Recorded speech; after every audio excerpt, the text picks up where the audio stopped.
YCP సర్కార్ ఆ project నిర్వహణను గాలికొదిలేసింది. యుద్ధ ప్రాతిపదికపై రిపేర్లు చేయకపోతే డ్యామేజ్ తప్పదని డ్యామ్ సేఫ్టీ అథారిటీ ఇచ్చిన రిపోర్ట్ను జగన్ ప్రభుత్వం పక్కన పెట్టేసిందా? రిపేర్లను లైట్ తీసుకుందా? కూటమి ప్రభుత్వం పవర్లోకి వచ్చిన వెంటనే ఆ ప్రాజెక్టుపై ప్రత్యేకంగా ఫోకస్ పెట్టిందా? యుద్ధ ప్రాతిపదికన పనులు జరుగుతున్నాయా? ఇంతకీ ఏదా ప్రాజెక్ట్ ఏ జిల్లాలో ఉంది?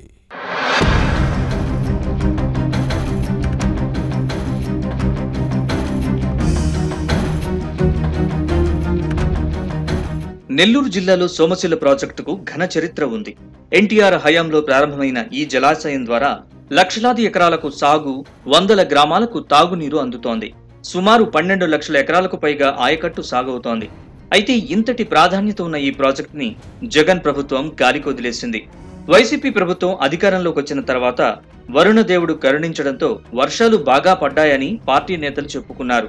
ప్రాజెక్టులన్నీ ఫుల్లుగా నిండాయని ప్రచారం చేసుకున్నారు. కానీ వీటి నిర్వహణను గాలికొదిలేశారు.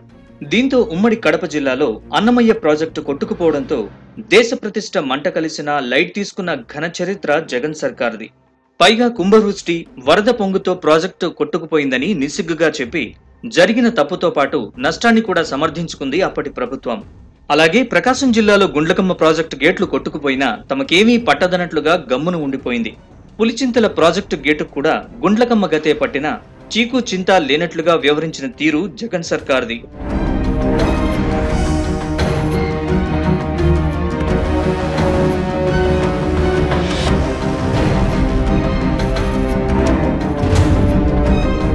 ఇక నెల్లూరు జిల్లాలోని సోమశిల ప్రాజెక్టు నిర్వహణను కూడా ఫ్యాన్ పార్టీ పాలకులు పట్టించుకున్న పాపాన పోలేదు. రాష్ట్రంలోని ప్రతిష్టాత్మక డ్యామ్ ఇది. సాగునీరు, తాగునీరు అందించే వరప్రదాయిని. ఒక్క మాటలో చెప్పాలంటే సోమశిల డ్యాం లేని నెల్లూరు జిల్లాను ఊహించలేం. దీని పూర్తి నీటి నిల్వ సామర్థ్యం 78 టీఎంసీలు. ప్రాజెక్టు సేఫ్టీని దృష్టిలో పెట్టుకుని టీడీపీ, కాంగ్రెస్ ప్రభుత్వాలు 73 టీఎంసీల వరకు నీటిని నిల్వ చేశాయి. వరద ప్రవాహం పోటెత్తితే కండలేరు జలాశయం, బ్యాలెన్సింగ్ రిజర్వాయర్లతో పాటు వేలాది చెరువులకు నింపుతూ ఉండేవారు. చెన్నై సిటీకి కూడా సోమశిల నుంచి నీటిని విడుదల చేసేవారు. ఇంతటి ప్రాధాన్యత ఉన్న ప్రాజెక్టు భద్రతను వైసీపీ సర్కార్ పూర్తిగా నిర్లక్ష్యం చేసిందనే విమర్శలు ఉన్నాయి.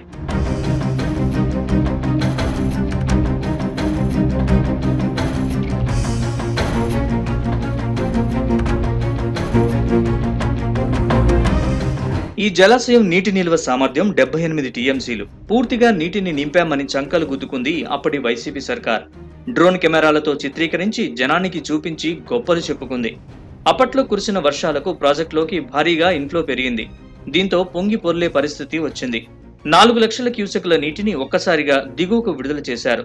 దీంతో డయాఫ్రామ్ వాల్, ఆప్రాన్, స్పిల్వేతో పాటు సైడ్ వాల్స్ కు డ్యామేజ్ జరిగింది. పర్యాటక శాఖ నిర్మాణాలు, సోమేశ్వరాలయం వంటివి దెబ్బతిన్నాయి. కేంద్ర బృందాలు 2 సార్లు ప్రాజెక్ట్ ని పరిశీలించి డ్యాం భద్రతకు పెనుముప్పు పొంచి ఉందని హెచ్చరించాయి. యుద్ధ ప్రాతిపదికన రిపేర్లు చేయకపోతే ప్రమాద ఘంటికలు తప్పవని వార్నింగ్ ఇచ్చాయి. అయినా జగన్ సర్కార్కు చీమ కుట్టినట్లుగా కూడా లేదు. మరమ్మతులకు ఫండ్స్ ఇస్తామని చెప్పడంతో కాంట్రాక్టర్లకు పనులు అప్పగించారు. కానీ ఆ తర్వాత నిధులు విదల్చలేదు. దీంతో కాంట్రాక్టర్లు పనులు ఆపేసి వెళ్లిపోయారు. డ్యాం మరమ్మతులు చేస్తామని జగన్ ఇచ్చిన హామీ నెరవేరలేదు. కానీ మడమ తిప్పేసి చేతులెత్తేశారు.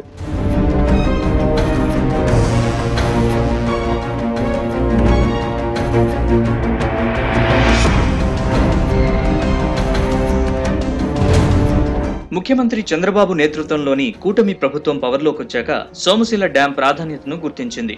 దీన్ని ప్రయారిటీ అంశంగా తీసుకుంది. జిల్లా మంత్రులు ఆనం రామనారాయణ రెడ్డి, పొంగూరు నారాయణ, ఎంపీ వేమిరెడ్డి ప్రభాకర్ రెడ్డి, ఎమ్మెల్యేలు వైసీపీ సర్కార్ నిర్లక్ష్యాన్ని సీఎం చంద్రబాబు దృష్టికి తెచ్చారు. దీంతో చంద్రబాబే స్వయంగా సోమశిల డ్యాం ని పరిశీలించి రైతులు, స్థానికులతో సమావేశం నిర్వహించారు. శరవేగంగా మరమ్మతు పనులు పూర్తి చేయాలని కాంట్రాక్టర్లు, అధికారుల్ని ఆదేశించారు. అంతేకాదు సకాలంలో చేయకపోతే పోలీసుల్ని పంపుతారని హెచ్చరించారు. సోమశిల ప్రాజెక్ట్ ని పరిశీలించే క్రమంలో చంద్రబాబు డ్యాంపై ఉన్న ఎత్తైన గోడపైకి ఎక్కడంతో అక్కడున్న వారంతా కొంత టెన్షన్ పడ్డారు. ఇంజనీరింగ్ అధికారుల్ని నీటి నిల్వల లెక్కలడగ్గా నోటికొచ్చినట్లు చెప్పడంతో చంద్రబాబుకు చిర్రెత్తుకొచ్చింది. స్టాటిస్టిక్స్ పక్కాగా లేకపోవడంతో ఫైర్ అయ్యారు. అధికారులకు క్లాస్ తీసుకుని ఇరిగేషన్ లెసన్స్ చెప్పారు. దీంతో అందరూ ముక్కును వేలేసుకున్నారు. చదివిన చదువులు మర్చిపోయారని, సబ్జెక్టును క్షుణ్ణంగా తెలుసుకోవాలంటూ చురకలంటించారు.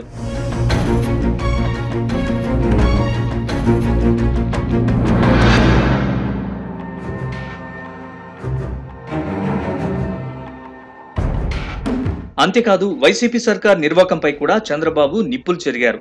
సోమశిల డ్యాం సేఫ్టీ రిపేర్లకు 100 కోట్ల నిధులివ్వని జగన్ పాలనను వేలెత్తి చూపారు. జగన్ సొంత మీడియాలో యాడ్స్ కి 403 కోట్ల ప్రజాధనాన్ని దోచిపెట్టిన విషయాన్ని గుర్తు చేశారు.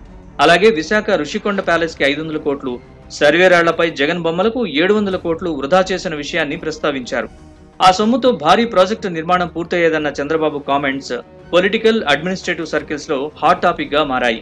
ఈ క్రమంలోనే రాష్ట్ర రైతుల సాగునీటి కష్టాన్ని తీర్చేందుకు నదుల అనుసంధానానికి కూటమి ప్రభుత్వం ప్రాధాన్యత ఇస్తోందన్న అంశాన్ని గుర్తు చేశారు. 2014-2019 మధ్య అధికారంలో ఉన్నప్పుడు ఈ దిశగా చేసిన ప్రయత్నాల్ని ప్రస్తావించారు.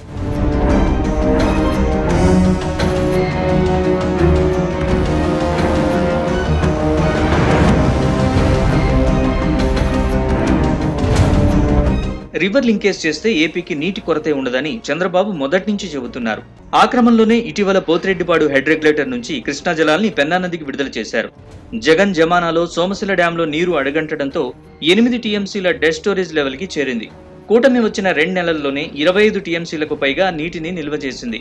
ఈ ఏడాది పంటలు పుష్కలంగా పండుతాయన్న ఆశాభావంతో అన్నదాతలు సాగులో నిమగ్నమయ్యారు.